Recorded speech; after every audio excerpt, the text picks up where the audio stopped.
जय हिंद दोस्तों।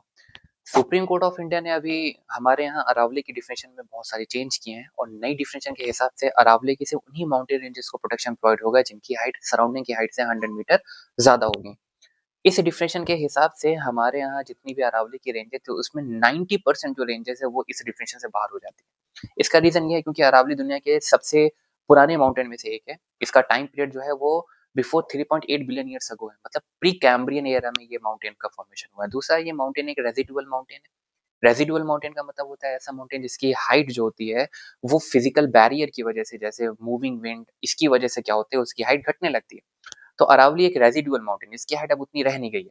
तो न्यू डिफिनेशन की अगर हम लोग बात करें तो न्यू डिफिनेशन में हम लोग लगभग लगभग 90% जो माउंटेन रेंजेस है अरावली की वो इस प्रोटेक्शन से बाहर हो जाती है। तो मतलब अब जो कॉर्पोरेट सेक्टर है या कोई और सेक्टर है वो वहाँ पे माइनिंग और कोई भी किसी भी तरीके का इंफ्रास्ट्रक्चर डेवलपमेंट कर सकता है। अब इसका इम्पैक्ट क्या होगा? इसका इम्पैक्ट बहुत ज़्यादा होगा, बहुत ह्यूज इम्पैक्ट, बहुत ह्यूज कॉन्सिक्वेंसेस हमको देखने को मिलेंगे। इसके पहला कॉन्सिक्वेंस क्या होगा? अरावली जो है एक नेचुरल बैरियर का काम करता है जो इंडिया के ईस्टर्न पार्ट को डेजर्टिफिकेशन से रोकता है। क्या मतलब है इसका? हमारा जो थार डेजर्ट है जो एक्सटेंड होता है राजस्थान में, वो रुकता है किससे? By the Aravalli. अगर ये अरावली नहीं रह जाएगा तो इसका एक्सटेंशन होगा किधर? आपके eastern part of the India की तरफ। तो पहली तो प्रॉब्लम होगी कि हम डेजर्टिफिकेशन से इम्पैक्ट हमको डेजर्टिफिकेशन का मिलेगा। दूसरा इम्पैक्ट हमको क्या मिलेगा? ये जो अरावली है, Aravalli as a natural barrier काम करता है to protect the Delhi and NCR region from the pollution. ठीक है। इस वक्त जब मैं वीडियो बना रहा हूँ, ये दिसंबर का महीना चल रहा है और इस वक्त दिल्ली का जो AQI लेवल है, AQI is not a temperature, AQI level जो है वो लगभग 300 साढ़े 300 क्रॉस कर गया। ये एक सीवियर कंडीशन है।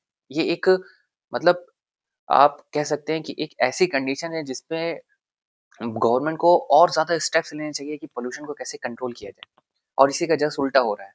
अब जो नेचुरली जो बैरियर बनाया था नेचर ने कि इससे पोल्यूशन और कंट्रोल होगा, हम उसी को ही अब क्या कर रहे हैं? डिस्ट्रॉय करने जा रहे हैं। तो इस वक्त समय है इसको बात करने का, इस पे ज़्यादा से ज़्यादा डिस्कशन करने का। अगर ये नहीं रहा तो इसके बहुत ज़्यादा सीवियर कॉन्सिक्वेंसेस हमको इन फ्यूचर देखने को मिलेंगे। Thank you so much.